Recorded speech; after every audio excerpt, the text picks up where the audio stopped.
Irmãos, vamos ao estudo da palavra. Vamos abrir em Oséias, capítulo 10.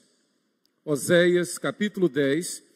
E, sob a direção do nosso mestre, o presbítero Francisco Santana, o diretor da nossa EBD, nós estamos estudando este fantástico livro da editora Fiel. Para nós foi fruto da VINAC, da Consciência Cristã, lá em Campina Grande. E estes dois autores, o Kevin De Jong e Gilbert Greg, neste texto publicado pela editora Fiel, estes irmãos nossos, reformados dos Estados Unidos, nos trazem esse precioso texto, a missão da igreja, entendendo a missão da igreja.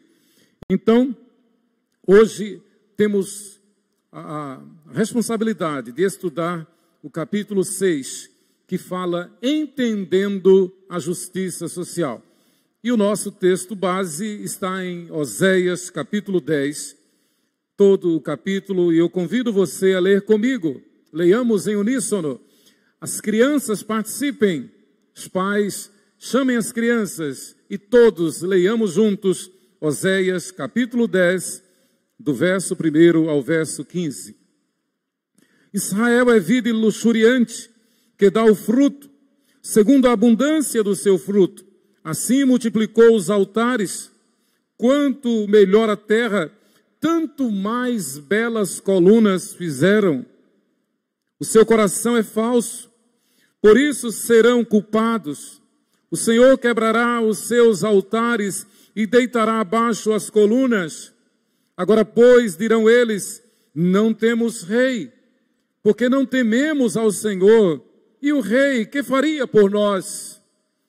Falam palavras vãs, jurando falsamente, fazendo aliança.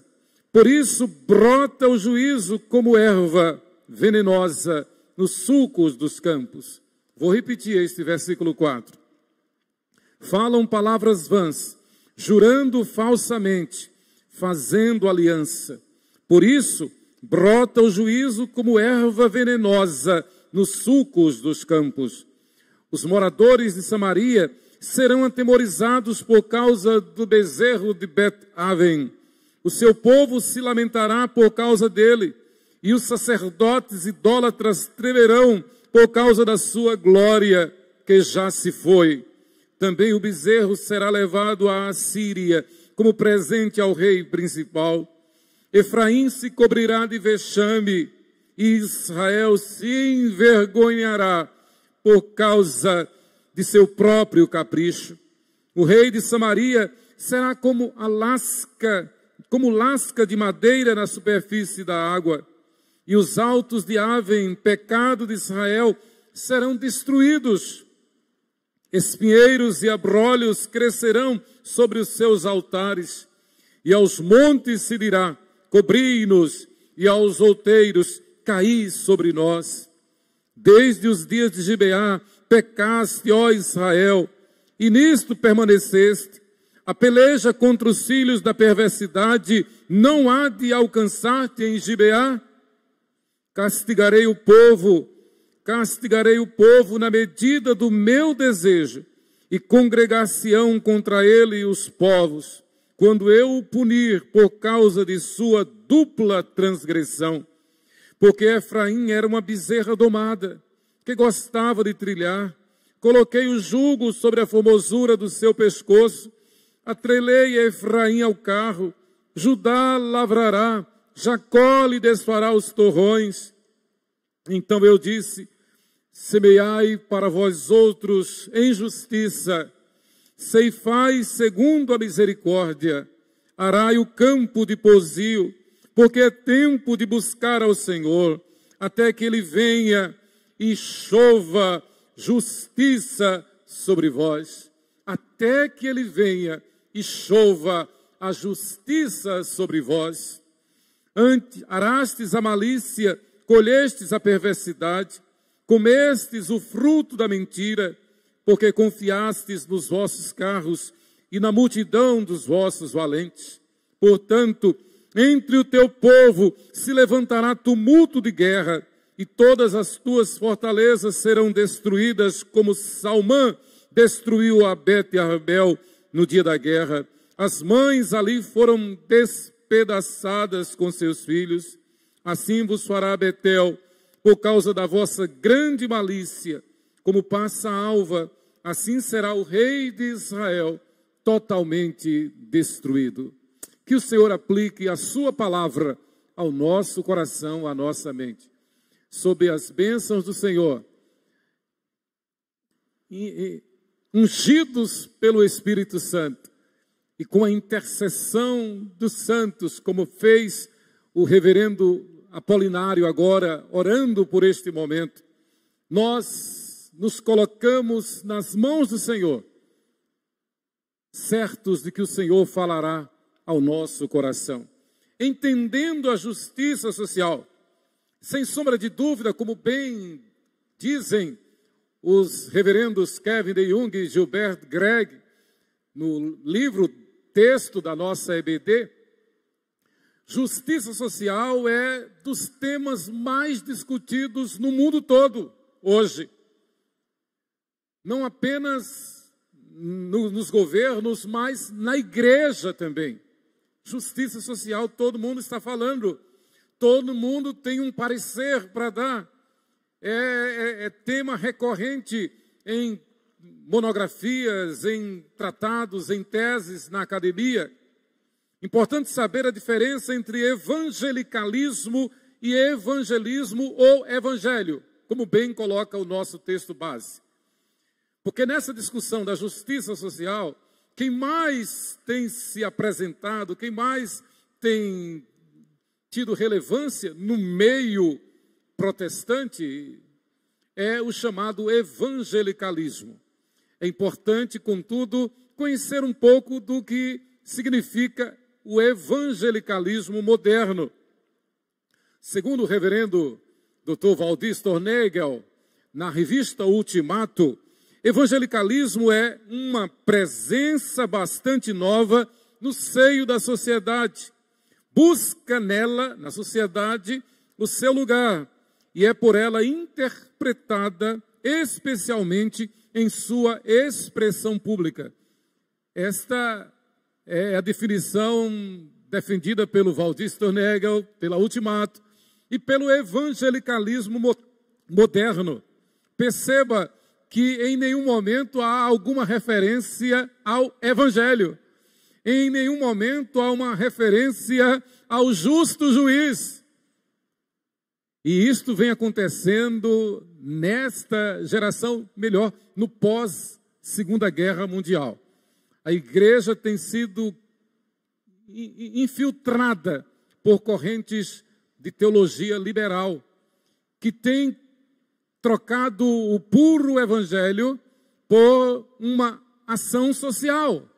E muitos acham que fazendo ação social estão evangelizando. Não.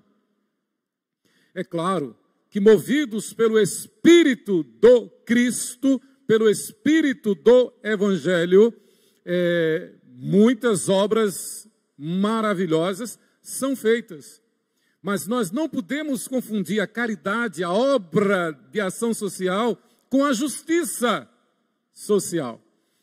A justiça social, como toda justiça, como bem diz Oséias aqui no versículo 12, ela emana de Deus e somente de Deus.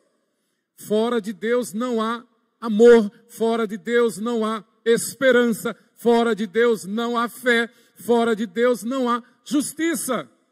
Então, na verdade, como não poderia ser diferente, a EBD, a escola dominical, é um chamado à palavra. Nestes dias de tanta aflição, de tanta tristeza, de tanta dificuldade, e é interessante, quem nos deu esse tema para este ano foi o Espírito Santo. No estudo da palavra, 1 Coríntios 13, fé, esperança e amor. Mas perceba que está todo mundo falando esse tema. Tem até memes, tem slogans, tem cartazes, outdoors, falando fé, esperança e amor. É natural. Em tempo de aflição, todos querem uma tábua de salvação. Todos querem um porto seguro. Mas aí é onde está o X da questão.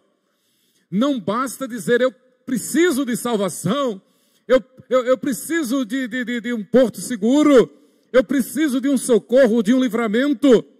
É preciso que se diga e se viva como salmista no Salmo 121. Eleva os olhos para os montes, de onde me virá o socorro? Olha, o socorro não vem do homem, o socorro não vem da sociedade, o socorro não vem da academia, o socorro não vem da ciência. O meu socorro vem do Senhor, que fez os céus e a terra. Então, justiça social, à luz da Bíblia, emana de Deus e somente de Deus. A nós, igreja, a nós, povo eleito, sacerdócio real, nação santa, povo de propriedade exclusiva de Deus, a nós, descendentes dos apóstolos, conforme o texto que Lucas leu agora no ofertório, a nós cabe essa prerrogativa, a nós nos cabe essa certeza e tranquilidade de que a justiça social será feita na igreja e pela igreja. Então, voltando a um contexto histórico do que é o evangelicalismo começou como um movimento ortodoxo, reformado, protestante e piedoso, representado pelos grandes reformadores e pregadores. E eles adotaram esse termo evangelicalismo exatamente no sinal de ortodoxia, de fidelidade, de firmeza.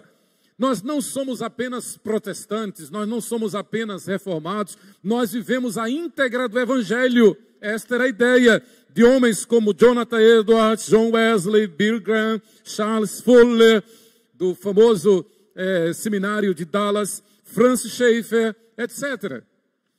No entanto, o evangelicalismo, ele começa a sossobrar, ele começa a tropeçar e naufragar, desde que, a história é esta, Daniel Fuller, filho do então ortodoxo, piedoso Charles Fuller, ele sai dos Estados Unidos e vai fazer um curso na Suíça com o teólogo reformado liberal Karl Barth.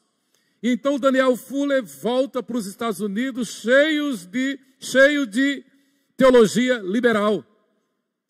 E o então ortodoxo seminário de Dallas torna-se um celeiro de liberalismo teológico, de negação da inerrância das Escrituras. Então, a partir daí, eles não mais defenderam a inerrância das Escrituras, mas começaram a questionar pontos das Escrituras.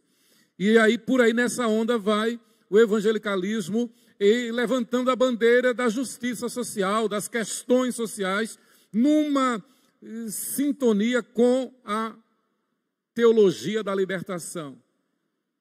Um braço do socialismo, um braço do marxismo na Igreja Católica e que já se infiltrou em grande parte da Igreja Protestante, exatamente através do evangelicalismo moderno. A proposta da teologia da libertação, então, é que não basta pregar o Evangelho, ou melhor, antes de pregar o Evangelho, você tem que assistir as pessoas, você tem que socorrer as pessoas e não precisa pregar o Evangelho. Eles não aceitam, por exemplo, que falem do pecado. Eles não aceitam, por exemplo, que se fale, arrependa-se dos pecados. Então, para essa turma da teologia da libertação, a redenção, salvação, justiça social é obra meramente da boa vontade humana, o que é uma heresia. É a mais perversa teologia liberal. Então, um dos grandes expoentes hoje do evangelicalismo é o Rick Warren.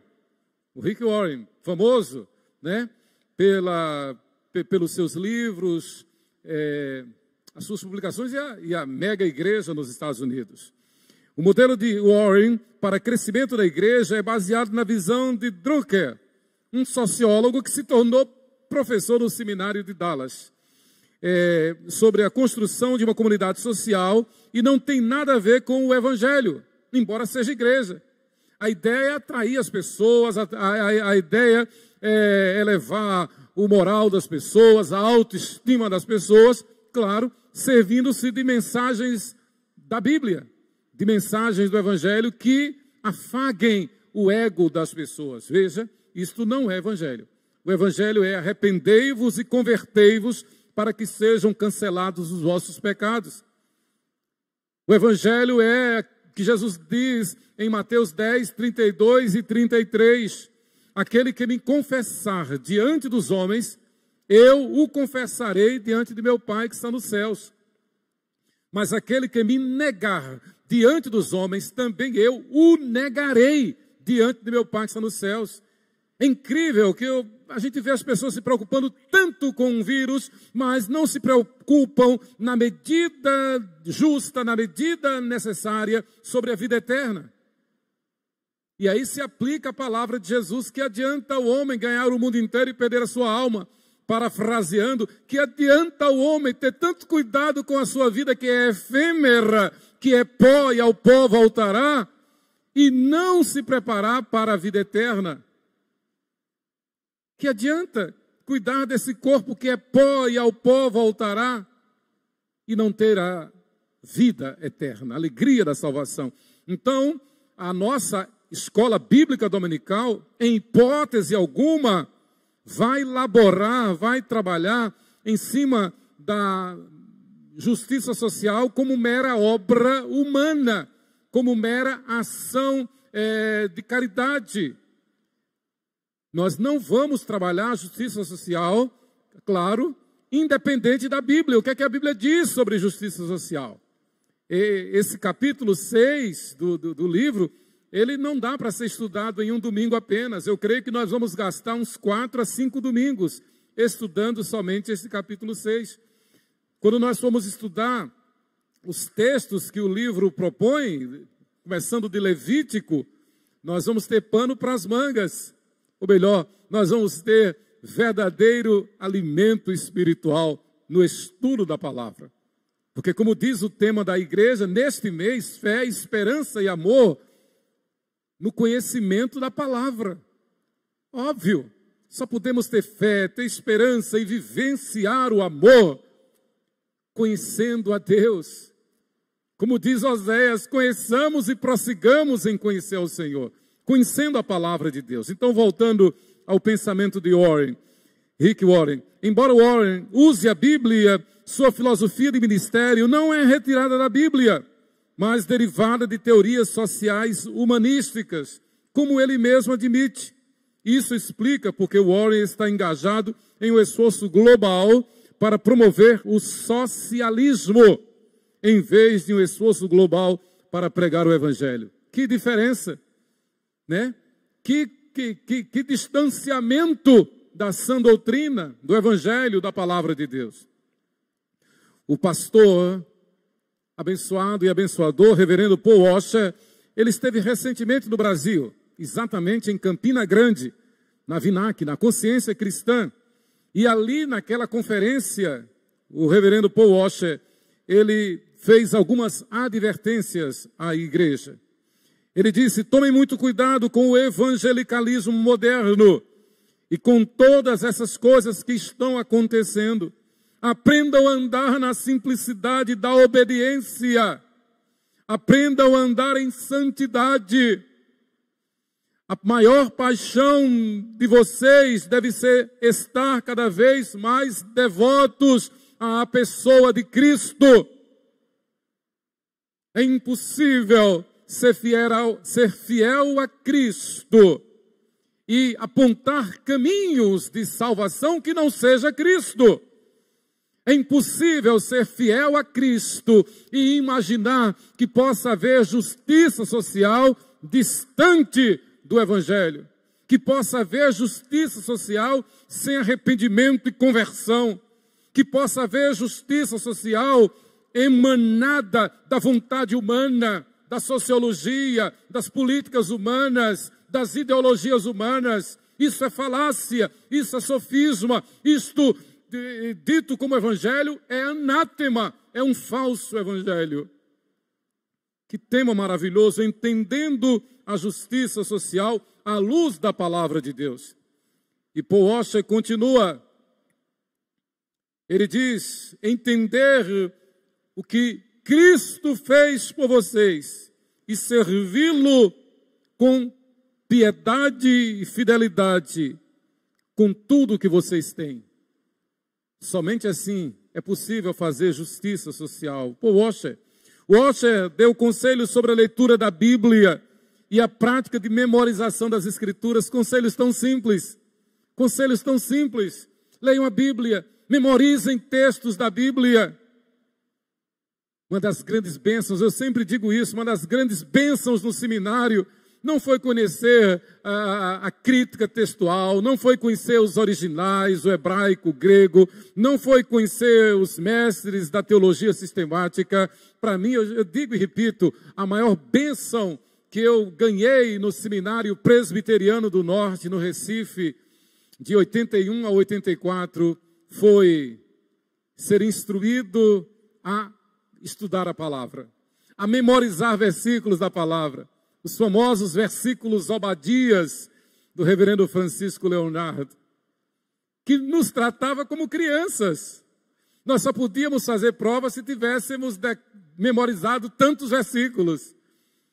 Alguns podiam pensar, mas que coisa, eu já sou quase um pastor. Alguns eram presbíteros já, alguns já eram evangelistas, estavam fazendo o curso, mas o nosso mestre dizia, para fazer a prova tem que conhecer a palavra. Era um teste. Memorizem a palavra. Como é que poderíamos ser pregadores, pastores, sem conhecer a palavra? Então, uma santa didática, uma bênção no seminário, conhecer a palavra.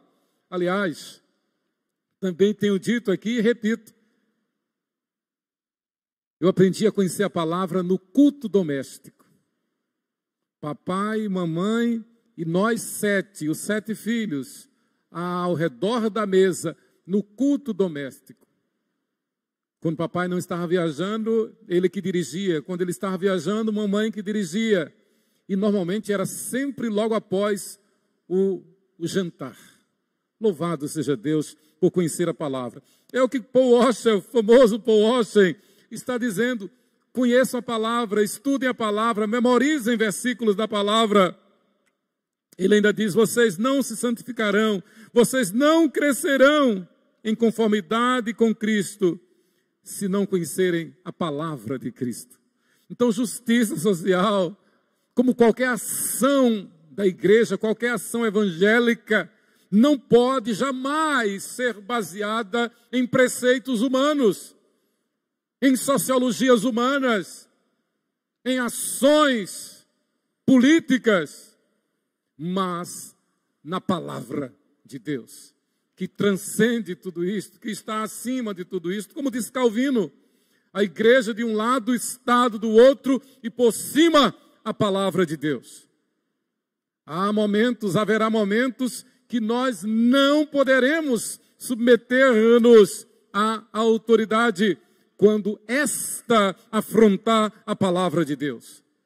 E fique tranquilo, não basta dizer, não basta pensar, como está sendo muito divulgado, a igreja somos nós, onde quer que nós estejamos somos igreja e está tudo bem. Não, porque a Bíblia nos ensina que haverá situações em que nós não podemos nos submeter e que o Espírito Santo vai falar por nós. Aliás, eu quero fazer um parênteses e lembrar que igreja, claro, não é o templo, não é a construção de alvenaria, a igreja somos nós, mas a igreja é comunhão dos santos, é assembleia, é corpo, é eclesia, é um povo de propriedade exclusiva de Deus que vive como um corpo, que vive em unidade. O apóstolo Paulo discorre de forma perfeita sobre a unidade da igreja. Muito bem. O evangelicalismo moderno, então, despreza totalmente a inerrância das Escrituras. Eles põem dúvida no texto e chegam a dizer que não precisam do texto para fazer a justiça social que as conquistas sociais, que a filosofia, que a sociologia, que a antropologia já elevaram a humanidade a um patamar tal que pode resolver os seus problemas. Não precisa falar que isso é fake, né? Se fosse assim, nós não estaríamos em crise. Somente o Evangelho pode promover justiça social. E o Evangelho é arrependimento e conversão mediante o sacrifício de nosso Senhor e Salvador Jesus Cristo, que morreu na cruz pelos nossos pecados. Foi sepultado pela nossa morte, mas ao terceiro dia ressuscitou para justificar todo aquele que nele crê. Isto é Evangelho. Então vamos ao nosso texto básico. Essa lição, como disse, deve ser dada em 4, 5 domingos. É impossível dar essa lição num domingo só. Oséias significa salvação. Que nome bonito, Oséias, salvação. Aquele que tem a salvação. Ele foi beneficiário, assim como nós, beneficiários da graça, da eleição, da salvação. Não há dúvida de que esta é a mensagem principal da Bíblia. A mensagem principal da Bíblia é a salvação, onde Cristo Jesus é o nosso único Senhor e suficiente Salvador. Não existe salvação fora de Cristo. Não existe salvação sem arrependimento e conversão. Não existe salvação sem pública profissão de fé. Há casos que a pública profissão de fé é na hora 1/10, é no soar do gongo, como foi o caso do malfeitor à direita de Cristo, no último instante. Só que nós não sabemos, né? Nós não podemos apostar nisso, em hipótese alguma. A Bíblia diz que quem crer e for batizado será salvo. A Bíblia diz, crê no Senhor Jesus e será salvo tu e a tua casa. A Bíblia diz que quem crê, quem confessa Jesus, testemunha com alegria, publica a sua fé.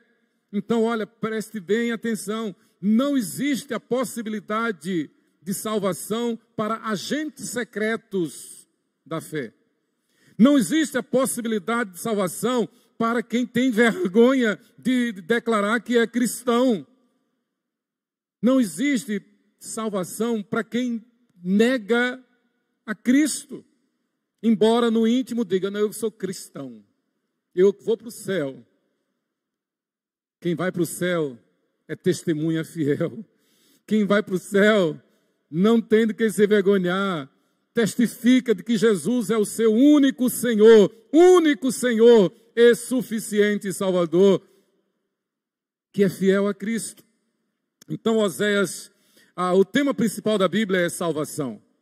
Oséias, ele exerceu o seu ministério no século 8º a.C., exatamente entre os anos 790 e 720 a.C., naquele momento em que o rei Israel já estava dividido, 10 tribos ao norte, 2 tribos ao sul, capital do norte, Samaria, capital do sul, Jerusalém, as 2 tribos do sul, Judá e Benjamim. Estamos então no século 8º a.C., exatamente por causa dos pecados dos reis de Israel e de todo Israel. Deus declarara o juízo sobre Israel. E Deus avisou através dos profetas, como Oséias, que viria a Assíria e levaria as 10 tribos para a dispersão. Oséias exerce seu ministério nesse momento. A crise que nós estamos vivendo agora não é nada diante da crise que passou Israel naquela época. Os assírios são conhecidos como dos piores, dos mais violentos guerreiros da história da humanidade. Eles escalpelavam os seus dominados, eles vazavam os olhos, arrancavam as unhas. O povo perverso é o povo caracterizado, é o povo conhecido, mais conhecido por Nínive, razão pela qual Jonas não quis obedecer a Deus. Como pode pregar para esse povo de Nínive? Eram os assírios. Um povo mau, um povo que declarava o tempo todo, 24 horas, a vida toda, declarava o ódio para Israel. Então Deus diz: eu vou trazer os assírios para disciplinar Israel. O mesmo que Deus fez quase 200 anos depois, quando trouxe Nabucodonosor e a Babilônia, agora para justiçar, para disciplinar, para castigar o reino do sul e levar para o cativeiro de 10 anos na Babilônia. Deus serve-se de nações, de homens maus, para disciplinar o seu povo. E o povo fiel a Deus, obviamente, vai recorrer a Deus, não ao homem, não à sorte, mas a Deus. É esta a mensagem da Bíblia, é esta a mensagem de Oséias. Vamos buscar a Deus, vamos conhecer a Deus, vamos nos humilhar diante de Deus. Somente assim pode haver justiça social. Oséias pregou então, dizendo ao povo que devia se arrepender e aceitar a disciplina de Deus. Dizendo ao povo que devia se arrepender, aceitando a disciplina de Deus, para que pudesse ser usado por Deus. Porque Israel trocara Deus pelos ídolos, trocou a fidelidade pela infidelidade, a piedade pela vanglória ou luxúria. Exatamente o que aconteceu no seminário de Dallas. Trocou a ortodoxia, trocou a teologia reformada, ortodoxa, por uma teologia liberal, a teologia de Calbart. Trocou a sã doutrina pela sociologia. Exatamente isso. E, infelizmente, muitos navegam nessas águas lodosas, mal cheirosas. Deus ordenou ao pastor Oséias que se casasse então com uma mulher de prostituições. Aqui no capítulo 10, no capítulo 1, versículo 2, quando pela primeira vez falou o Senhor por intermédio de Oséias, então o Senhor lhe disse: vai, toma uma mulher de prostituições e terá filhos de prostituição, porque a terra se prostituiu, desviando-se do Senhor. É extremamente significativo que Deus permite, Deus faz com que o seu servo, o profeta, o pastor Oséias, seja ao mesmo tempo o doutrinador, o pregador e exemplo da infidelidade de Israel. Não por sua conta, mas por haver casado com uma mulher de prostituições. Oséias experimentou na pele, na carne, a dor do coração de Deus. Na verdade, é uma simbologia real. Da mesma forma que Israel, a nação de Israel, adulterou diante de Deus, ou seja, trocou Deus pelos ídolos, trocou Deus por Baal, trocou Deus por Moloque, trocou Deus por Astarote, trocou Deus pela feitiçaria. Então, a esposa de Oséias simboliza Israel. Oséias, o pastor da igreja, casou com aquela mulher, mas ele bem não saía de casa, ela já estava se deitando com outros homens. A fama da sua imoralidade tomou conta da nação, todos sabiam dos atos imorais da esposa do pastor Oséias. Que sofrimento, que dor.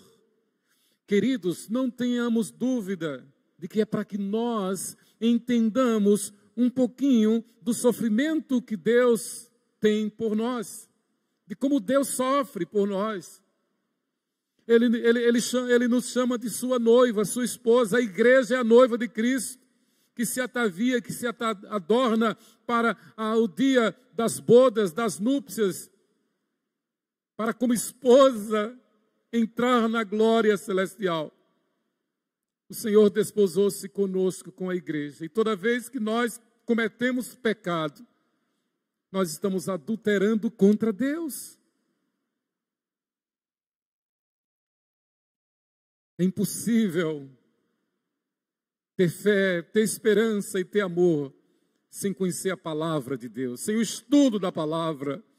É impossível querer promover a paz, a ordem, o progresso, a justiça social, sem uma vida de santidade. Ah, pastor, mas o mundo é o mundo. Sim, o mundo é o mundo. E a igreja é o corpo vivo, é o reino de Deus aqui no mundo. A igreja é o sal da terra, a igreja é a luz do mundo.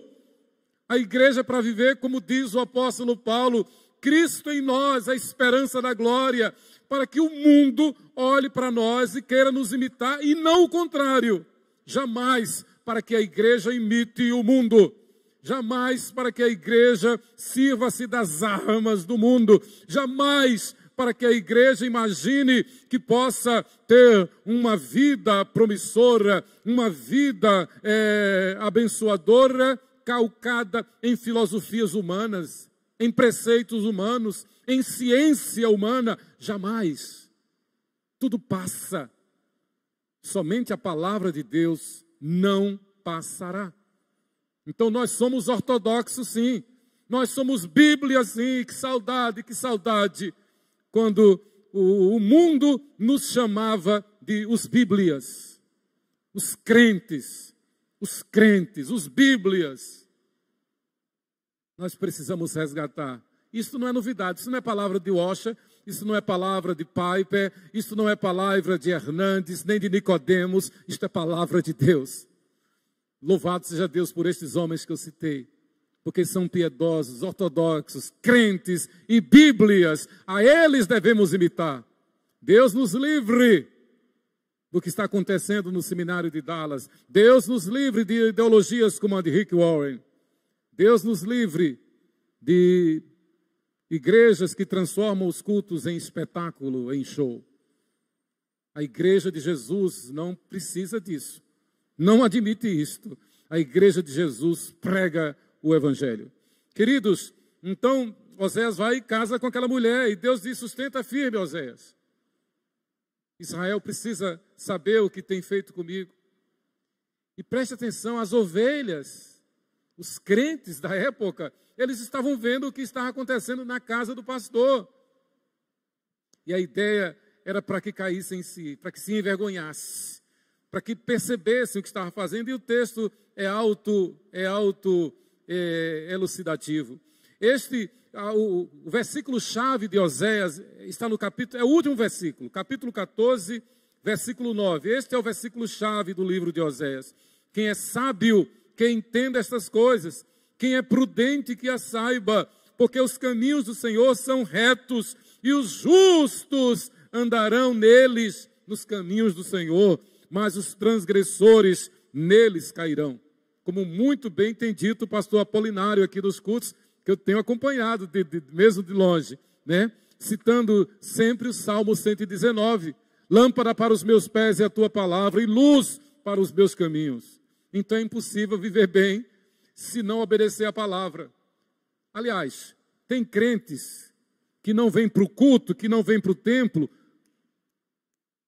desde muito antes da pandemia, que não participam da Santa Ceia, que não querem compromisso, que não querem ministrar, mesmo tendo dons, tendo talentos. O problema não é a pandemia, o problema é a dureza do coração. O problema é a índole, é a natureza, e essa índole, essa natureza tem que ser quebrada em nome de Jesus.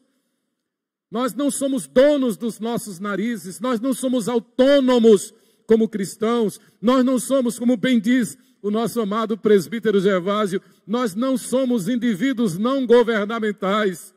Nós não somos indivíduos não governamentais, nós somos escravos de Cristo, nós somos servos de Cristo, e o Senhor Jesus olha para nós e nos chama de servos inúteis. Servo inútil, sim, porque tudo que fizermos no reino de Deus, na igreja, não é mais do que obrigação.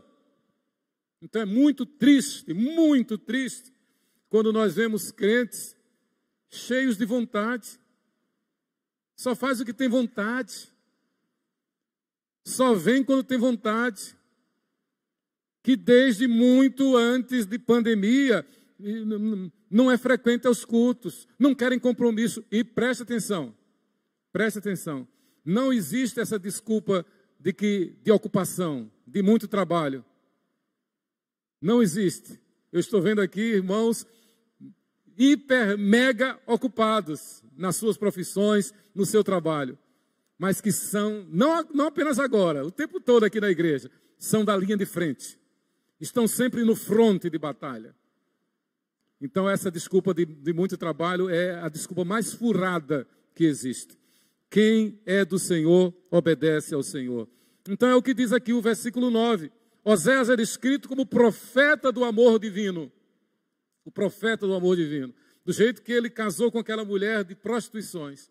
Deus escolhe a nós, miseráveis pecadores, cujas obras nossas não passam do trapo da imundície. Eu não tenho coragem de passar o filme dos meus pensamentos para ninguém. E eu só me mantenho de pé porque eu sei que só quem sabe é Deus. Por isso que ele diz que as suas misericórdias se renovam sobre nós a cada manhã e são elas mesmo a causa de não sermos consumidos na sua ira. Nós somos maus, perversos, pecadores. Pecamos por pensamentos, por palavras, por obras, por omissão. E se estamos em pé ainda, é somente porque Ele está nos sustentando. O apóstolo Paulo diz, aquele que pensa estar em pé, cuidado, não caia. Quem nos sustenta é o Eterno, é o Senhor. Justiça social normalmente é atrelada à distribuição equitativa de renda. Normalmente, quando se fala em justiça social, se pensa em caridade, distribuição equitativa, direitos sociais, direitos. Aliás, vivemos uma época em que as pessoas querem direito, mas não querem dever. Querem direitos, mas não querem dever. Sabem de tudo com relação a direitos, mas obrigação, dever, não querem nada. É uma geração adúltera, é uma geração infrutífera, é uma geração que labora no sofisma, na falsidade. É uma geração hedionda, é uma geração que busca apenas o seu prazer pelo prazer, a sua felicidade pela felicidade. É uma geração arrogante, egoísta. E é essa mesma geração que clama por justiça social. Perceba, se a igreja não conhecer a palavra, nós vamos na onda. Nós vamos atrás desse trio elétrico de morte. O que nos move, o que nos dirige é a palavra de Deus. Então, havia muita prosperidade no tempo de Oséias. Havia muita prosperidade, século VII e século VIII, o reinado de Jeroboão II foi um reinado onde a renda per capita foi das mais altas da história de Israel. Sem dúvida, a mais alta do mundo de então. Então havia prosperidade para dar e vender em Israel naquela época. Mas concomitantemente com a prosperidade, com a riqueza, com o governo de Jeroboão II, que era um governo que arrumou a nação, o povo se afastou de Deus. Nós vimos isso quando estivemos em Seul, na Coreia do Sul, em 1997.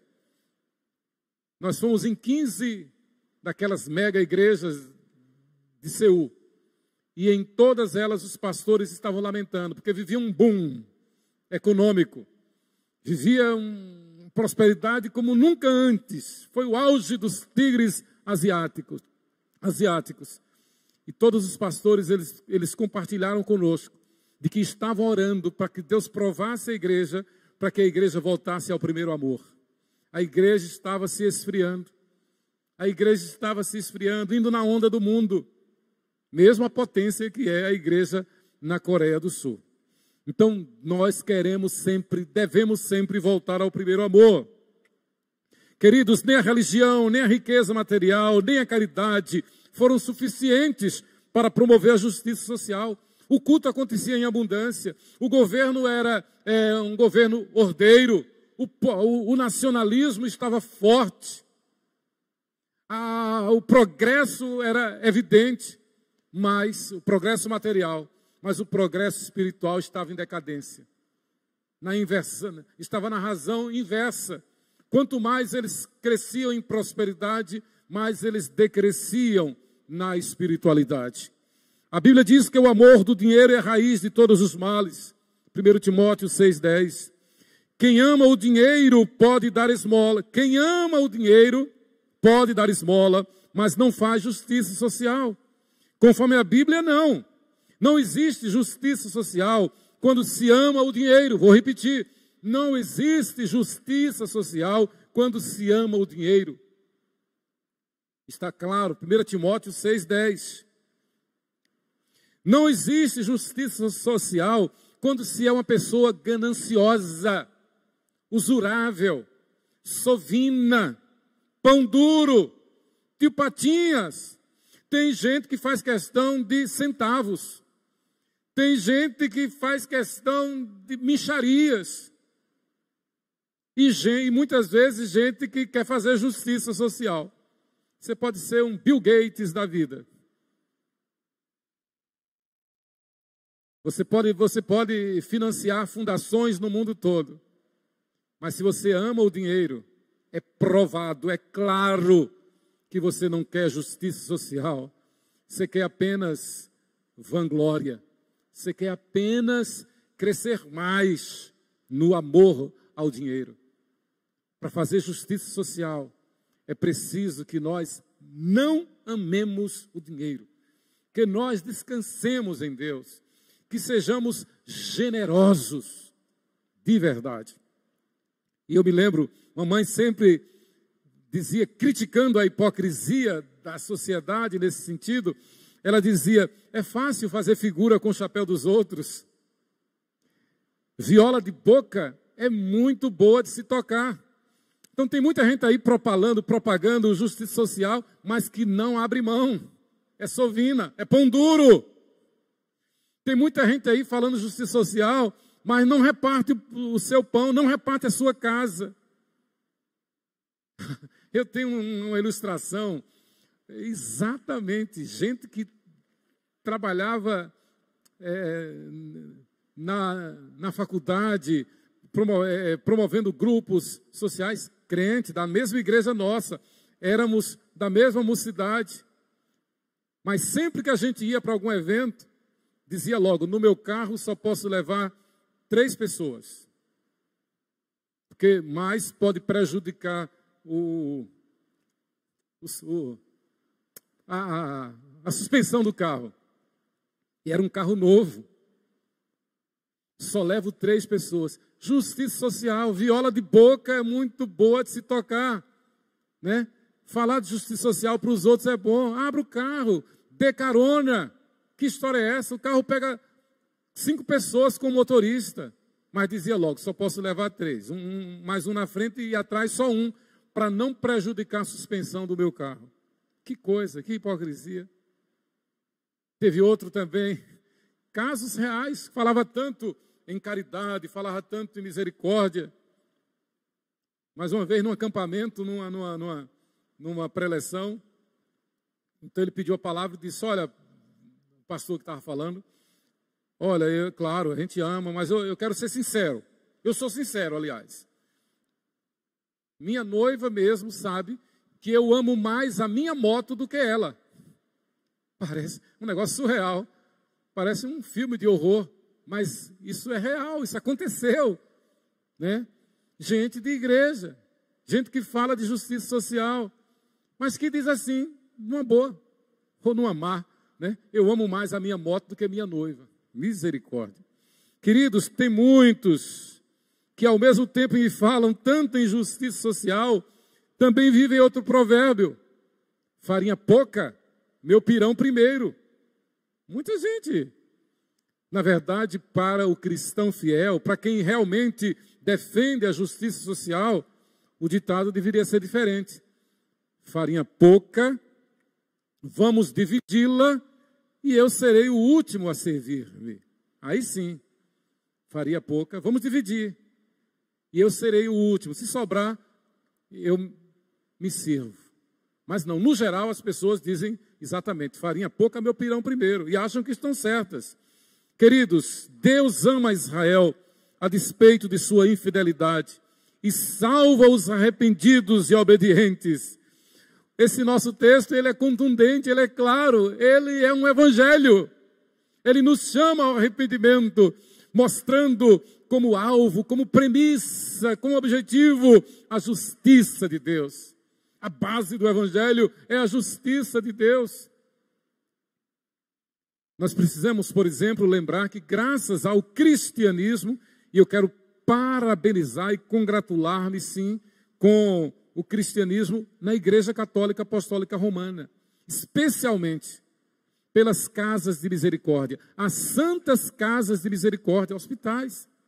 Existem mais de 2.000 cidades no Brasil, mais de 2.000 municípios, e o Brasil tem um pouco mais de 5.000 municípios, então mais de 2.000 que tem casas, santas casas de misericórdia. As santas casas de misericórdia são uma obra social da Igreja Católica Apostólica Romana. A gente tem que reconhecer isso.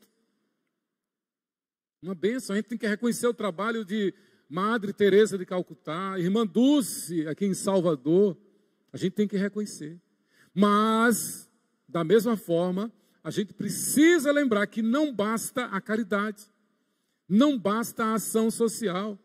Louvável a ação social, mas não basta. Porque, como já disse alguém, não basta tirar o homem da favela. É preciso tirar a favela de dentro do homem. Não basta dar ao homem um melhor lugar ao sol aqui na terra. É preciso apontar para o homem o caminho para o céu. O caminho para o céu. É preciso falar que se não se arrepender, se não se converter, irá para o inferno. Aliás, as pessoas não gostam de ouvir essa palavra, mas ela está na Bíblia. E Jesus fala muito. Quem não se arrepender e não se converter, vai morrer e vai para o inferno. Então a justiça social, conforme a Bíblia, é antes de tudo um ato do Evangelho. Arrependei-vos e convertei-vos. Então o tema aqui de Oséias é: Deus ama Israel a despeito de sua infidelidade e salva os arrependidos e obedientes. Justiça social como fruto de uma conversão sincera ao Deus de Israel. Aí sim. Primeiro, conforme a palavra de Deus, não se faz justiça social com dinheiro ou poder político, mas com santidade. É o que nós vemos nos versículos de 1 a 6 de Oséias capítulo 10. Esses 6 versículos, Deus fala através de Moisés, mostrando o paralelo entre a bondade de Deus, a justiça de Deus e a infidelidade. Israel trocou Deus pelo bezerro de Bet-Aven, trocou Deus pelos ídolos da Síria, e agora não reclame se a Síria vier reivindicar o seu direito. Exatamente isto. Israel trocou Deus, Israel, pelos ídolos do mundo. Israel trocou a fidelidade ao Deus de Israel pelos seus prazeres, pelas suas vontades. Então Deus diz: agora não reclame. O versículo 1, Israel é vide luxuriante, ou seja, uma videira frondosa, uma videira rica, que produzia muitos frutos, mas que se servia dos seus frutos apenas para o seu bel prazer, que servia-se dos seus frutos para dar vazão à sua sensualidade, luxúria, imoralidade. E à luz da Bíblia, imoralidade é tudo aquilo que afronta a santidade de Deus. Pode ser um pensamento, pode ser uma palavra, pode ser um ato de omissão.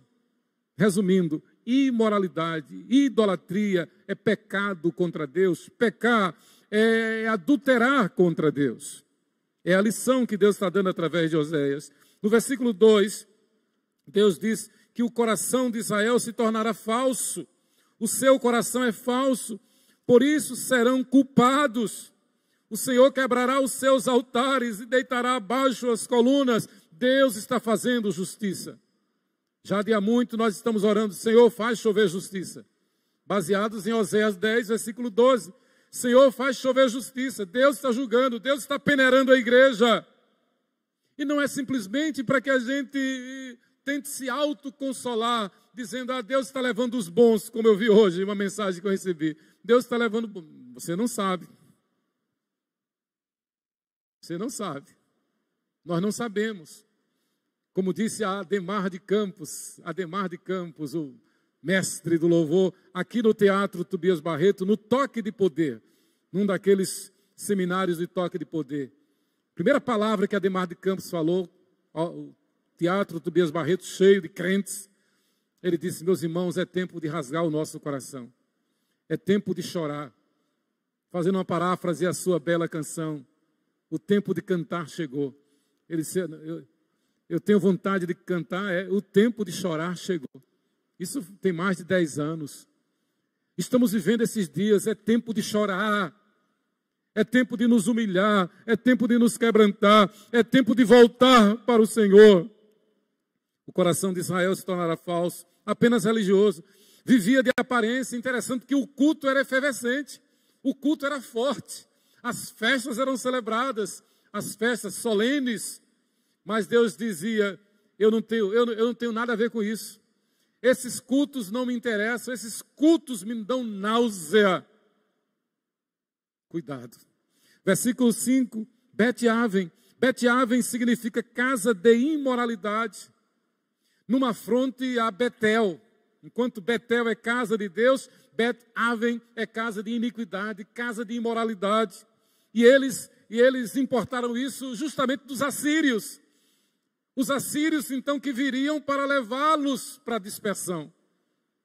Literalmente, eles fizeram o jogo do diabo. Eles caíram na armadilha do diabo. Ao invés de se contentar com Betel, a casa de Deus, eles passaram a adorar em Bet-Aven. Uma blasfêmia contra Deus, contra Betel. Versículos 3 a 6. Nesses versículos de 3 a 6, nós vemos que eles esperavam socorro político. Eles esperavam socorro do rei. Eles esperavam o benefício do governo, ao passo em que desprezavam o socorro divino. Deus diz isto.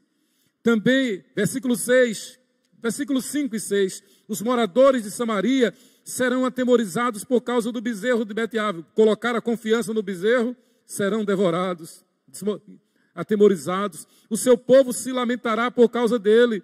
E os sacerdotes e pastores idólatras tremerão por causa da sua glória, que já se foi, ou seja, perderam a autoridade, perderam a unção, se deixaram levar pelas ideologias mundanas. Versículo 6, também o bezerro será levado à Assíria, como presente ao rei principal. Que ironia!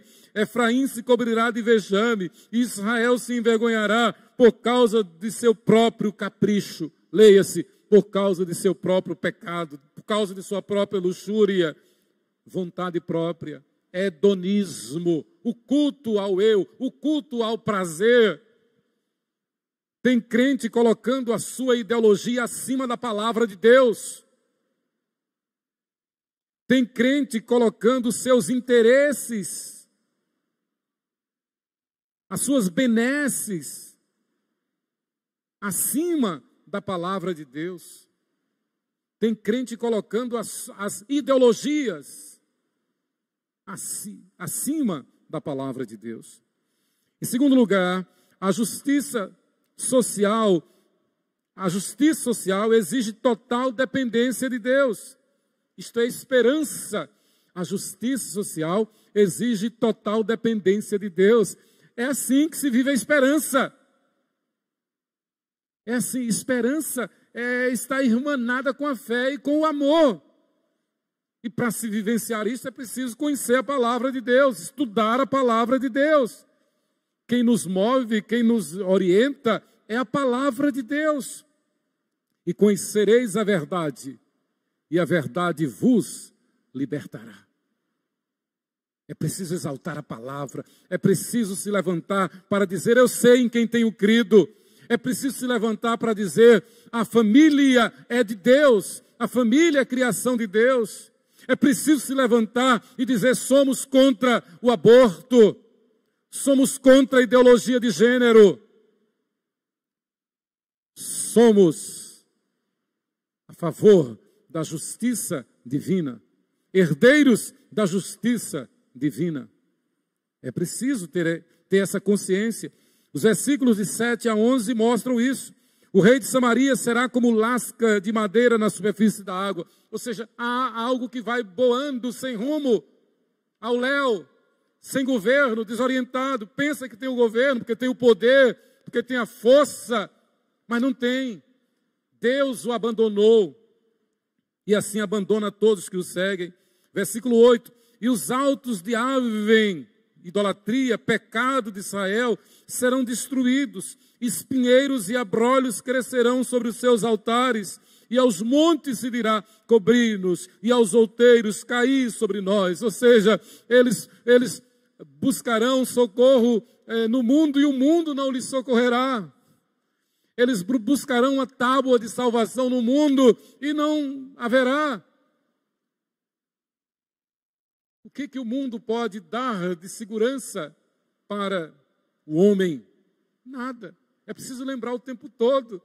Nós somos como um abrir e fechar de olhos. O nosso tempo aqui na terra é ultra rápido, é passageiro. Nós somos pó e ao pó tornaremos. Mas o Espírito se apresentará perante Deus. É preciso ter essa consciência. Versículo 9. Desde os dias de Gibeá, pecastes, ó Israel, e nisto permaneceste. A peleja contra os filhos da perversidade não há de alcançar-te em Gibeá. Gibeá é aquele lugar onde a tribo de Benjamim, os homens da tribo de Benjamim, abusaram da esposa de um levita a noite toda. E ela morreu por conta disso. As 11 tribos iradas contra a tribo de Benjamim se levantaram e quase riscaram do mapa a tribo de Benjamim, porque eles cometeram torpeza em Israel. Então Gibeá foi aquele lugar onde houve essa tragédia e virou sinônimo de coisa ruim, sinônimo de infortúnio, sinônimo de desgraça. Um sinal vermelho diante de Israel, para que Israel jamais faça o que a tribo de Benjamim fez em Gibeá. Gibeá tornou-se lugar de maldição. Foi lá onde os 7 filhos de Saul foram executados. Porque Saul transgrediram uma aliança que Josué houvera feito com os gibeonitas. Então, quando Davi assumiu o reinado, fazendo justiça, para que houvesse paz, Deus determinou que ele entregasse 7 filhos de Saul aos gibeonitas, para honrar a aliança que Josué houvera feito. Querido, justiça social, à luz da Bíblia, não é uma questão de governo ou de economia, mas de obediência a Deus. No versículo 7, nós vemos a confiança de Israel, vemos que a confiança de Israel estava na política e na economia. Ambas se provaram ineficazes. Veja, dos versículos de 8 a 11. E os altos de Ave, pecado de Israel, serão destruídos. Já lemos. Versículo 9. Desde os dias de Gibeá, pecastes, ó Israel, e nisto permaneceste. A tragédia que houve em Gibeá. Versículo 10. Castigarei o povo na medida do meu desejo. Irmãos, Deus salva, mas Deus julga também. Deus salva, mas Deus condena também. Deus é amor, e porque Ele é amor, Ele é justiça. Não existe amor afastado de Deus.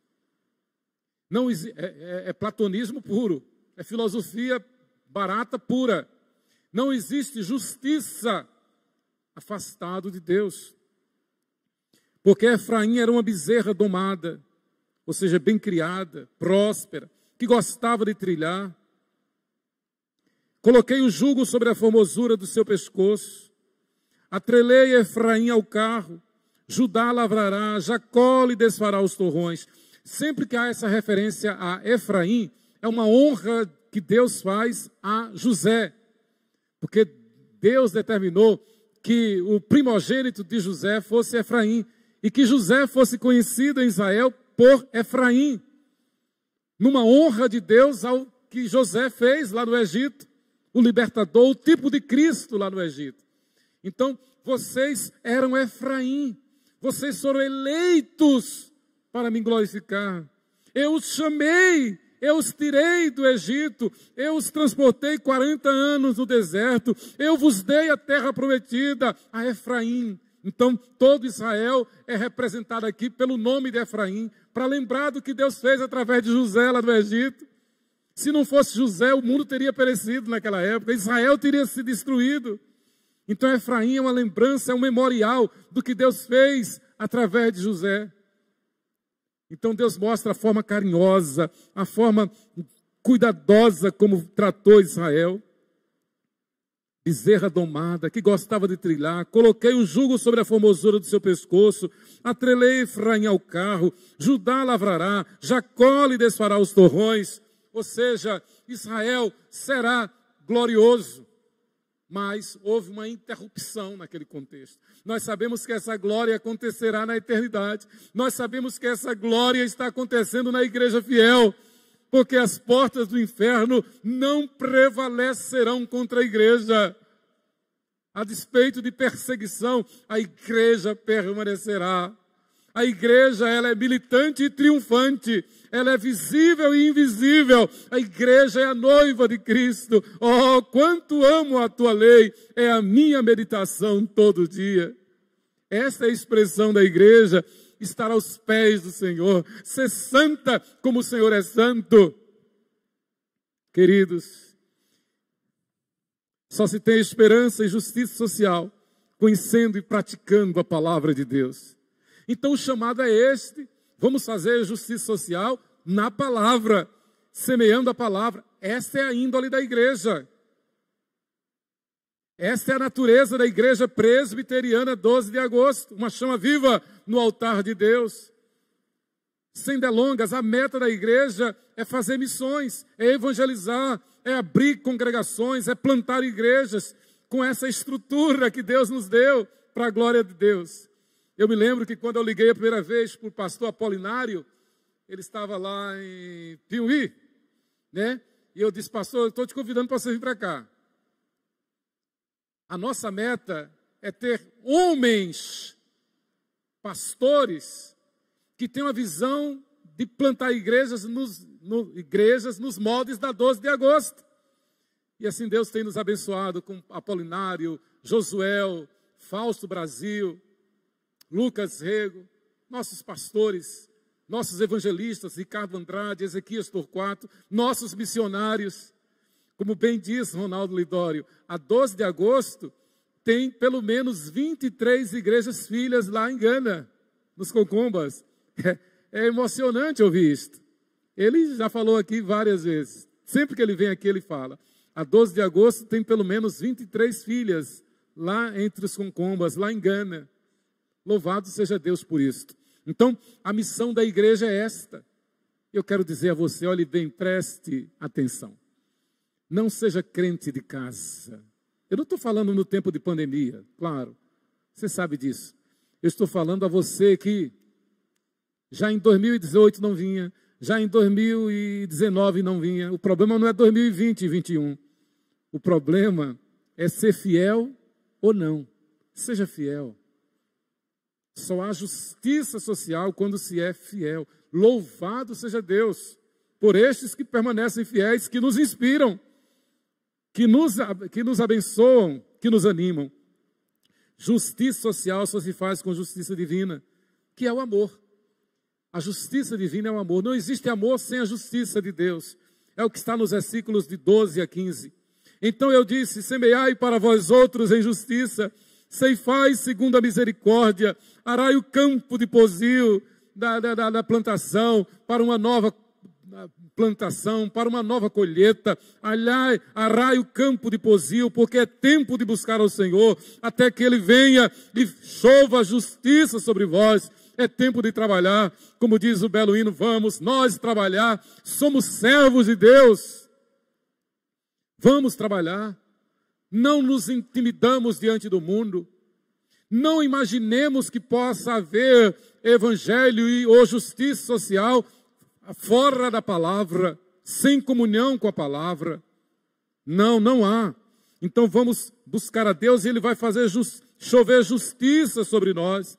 Arastes a malícia, colhestes a perversidade, comestes o fruto da mentira, porque confiastes nos vossos carros e na multidão dos vossos valentes. Não confie no homem, não confie no homem. Maldito o homem que confia em outro homem. Confiemos em Deus somente, e Deus vai nos dando graça. Deus, na sua misericórdia, vai nos socorrendo. Um ao outro ajudou, e ao seu próximo disse ser forte. Como andarão dois juntos, se não houver entre eles acordo? Levemos as cargas uns dos outros. É assim que a Bíblia nos ensina. Aliás, o melhor exemplo de justiça social, o melhor, infalível exemplo de justiça social, é quando o evangelho alcança o pecador. Ele podia estar na sarjeta, estava perdido, miserável. Mas quando o evangelho alcança aquela pessoa, ele se arrepende dos seus pecados, deixa o vício, e se torna servo de Deus, e Deus supre as suas necessidades. Jamais viu o justo desamparado, nem a sua descendência mendigar o pão. É assim que a Bíblia ensina. Esta é a verdadeira justiça social. O verdadeiro amor é fruto do amor de Deus derramado em nosso coração. Leamos Romanos capítulo 5, versículos 5 e 8. Esse é um texto clássico que nós precisamos sempre ter em mente. Romanos 5, versículos 5 e 8. Romanos 5, 5 e 8. Ora, a esperança não confunde, porque o amor de Deus é derramado em nosso coração pelo Espírito Santo que nos foi otorgado. Versículo 8, mas Deus prova o seu próprio amor para conosco, pelo fato de ter Cristo morrido por nós, sendo nós ainda pecadores. A graça é dele, a glória é dele, a honra é dele, o poder é dele, a justiça é dele. A ele toda a glória. Diante dele nos prostremos, nos humilhemos e digamos como Davi, esperei confiantemente no Senhor. Ele se inclinou para mim e me ouviu quando clamei por socorro. Nós já temos o consolo, nós já temos o conforto, nós já temos a justiça, nós já temos a esperança, nós já temos a fé, nós já temos o amor. Não temos nada que reclamar. Como disse aquela mulher que o filho morreu e ela foi dizer ao profeta Eliseu. E quando Geazi, o moço do profeta, encontrou, aliás, quando Eliseu encontrou com ela e perguntou, vai tudo bem? Foi que ela disse, vai tudo bem. Vai tudo bem com tua casa, vai tudo bem. Vai tudo bem com teu marido, vai tudo bem com teu filho. O menino estava morto. Mas diante de Deus, diante do homem de Deus, diante da justiça de Deus, vai tudo bem. Porque o nosso Deus é poderoso para fazer infinitamente mais do que tudo quanto pedimos ou pensamos. A Ele a honra, glória e louvor. Então, no versículo 12, Oséias fala, semeai para vós outros em justiça, ceifai segundo a misericórdia, arai o campo de posil, ou seja, trabalhe na igreja, use os dons e talentos na igreja, cuide do campo de posil, cuide da lavoura, a lavoura é a igreja. Use os dons e talentos que Deus tem te dado. Use os dons e talentos que Deus tem te dado, não para criticar, não para fazer espécie, não para se colocar numa posição de árbitro, de juiz. Mas use os dons e talentos que Deus te deu, não para fazer política na igreja, use para arar o campo de pousio, use para semear, use para então poder ceifar conforme a bênção de Deus. Use os dons e talentos para experimentar a chuva de justiça que Deus vai derramar sobre nós, para a glória dele. É preciso conhecer a palavra de Deus, investir tempo no estudo da Bíblia, lê-la, estudá-la com amor. É muito triste, pastor Lucas, presbítero Levi, é muito triste ver tantos cristãos querendo conhecer e discutir teologia. Vou repetir, é muito triste ver tantos cristãos querendo conhecer e discutir teologia, sem antes conhecer ou estudar a Bíblia Sagrada. Tem gente que nunca leu a Bíblia, mas quer discutir teologia. Tem gente que nunca leu a Bíblia toda, mas fica citando Piper, Paul Washer, Hernandes, Nicodemos. Nada contra citar, eu cito, tem que citar. Mas antes de citar estes homens de Deus, eu quero citar a palavra de Deus. Antes de gastar tempo lendo estes homens de Deus, que são meros comentaristas, falíveis como nós, eu quero conhecer e prosseguir em conhecer a palavra de Deus.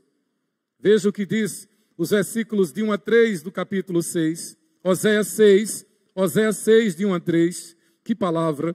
Vinde e tornemos para o Senhor, porque Ele nos despedaçou e nos sarará. Ele fez a ferida e a ligará. Depois de 2 dias nos revigorará. Ao 3º dia nos levantará e viveremos diante dEle.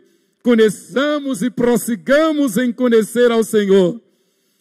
Como a alva, sua vinda é certa, e Ele descerá sobre nós como chuva serôdia que rega a terra. Preste atenção. Ao invés de querer discutir teologia, conhecer teologia, aliás, virou moda, né? Qualquer um, normalmente, aparece, estou fazendo um curso de teologia. Vou fazer um curso de teologia. E fica publicando aí nas redes sociais, nas lives, como se fosse já um teólogo.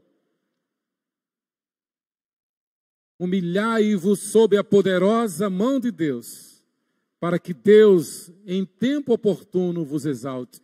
Ao invés de estar fazendo publicações, dobremos os nossos joelhos. Ao invés de estar fazendo publicações nas redes sociais, falando para todo mundo nas redes sociais, falemos para Deus, no secreto do nosso quarto.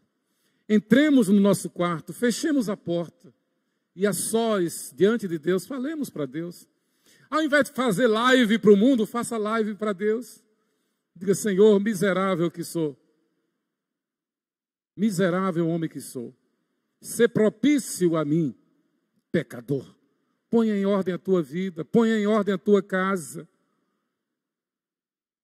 Faça como Jó. Chore por teus filhos. Interceda por teus filhos. Antes de fazer live para o mundo, faça live para Deus. E queira ver a glória de Deus na tua casa, na vida dos teus filhos, na tua vida. É muito triste ver tantos cristãos querendo estudar teologia sem conhecer a palavra. Gente querendo fazer curso de teologia sem nunca ter sequer lido a Bíblia toda e de forma diária, sistemática. Os versículos de 13 a 15 mostram a falta de conhecimento e obediência à palavra de Deus. E isto torna o homem um perverso, um mentiroso, um derrotado e totalmente destruído. É o que diz Oséias aqui nos versículos de 13 a 15. Portanto, entre o teu povo, versículo 14, se levantará tumulto de guerra, e todas as tuas fortalezas serão destruídas, como Salmanassé, rei da Síria, que veio e riscou do mapa as 10 tribos de Israel. Serão como Salmã destruiu Obed e Arbel no dia da guerra. As mães ali foram despedaçadas com seus filhos. Ou seja, ao tempo em que vocês confiaram no homem, o homem veio e vos derrotou. Bet Arbel significa casa de emboscada, lugar de destruição, de derrota, vergonha para Israel, humilhação para Israel. Um contraste com Betel, que está no versículo 15. Aí Deus, na sua misericórdia, fazendo chover justiça sobre os fiéis. Assim vos fará Betel, por causa da vossa grande malícia. Como passa a alva, assim será o rei de Israel totalmente destruído. Numa alusão ao que Deus haverá de fazer, cumprindo a sua justiça. E aí é o que está no primeiro versículo do capítulo 11. Quando Israel era menino, eu o amei, e do Egito chamei o meu filho. Para trazer, para Israel ter na memória, eu queria dar esperança. A despeito dos nossos pecados, a despeito das nossas transgressões, eu sei em quem tenho crido. Eu sei que eu fui escolhido. Eu sei que o Senhor me tirou do pecado, me tirou da escravidão, me tirou do Egito, me fez passar 40 anos no deserto, me deu a terra prometida, a despeito de mim, a despeito dos meus pecados, o meu Deus é misericordioso e Ele me sarará. Ele fez a ferida, mas Ele sarará. Ele me disciplinou para o meu bem, para a minha edificação, para a minha santificação, passando pela prova, mas o Senhor vai me aprovar para a sua glória e para o seu louvor. Eu quero concluir, Kelvin, De Jong, Greg, Gilbert, em nosso texto básico, qual a missão da igreja? Falando sobre justiça social. Eles nos chamam a atenção justamente para o fato de que, embora o assunto esteja nas principais manchetes, e eu abro aspas para os autores do nosso livro, no entanto, mesmo com todo o barulho e toda a energia que giram em torno do tema justiça social, tem havido poucos esforços para examinar os textos bíblicos. Pouco tempo tem sido gasto em considerar as principais passagens que se referem à justiça social, para averiguar o que elas realmente dizem.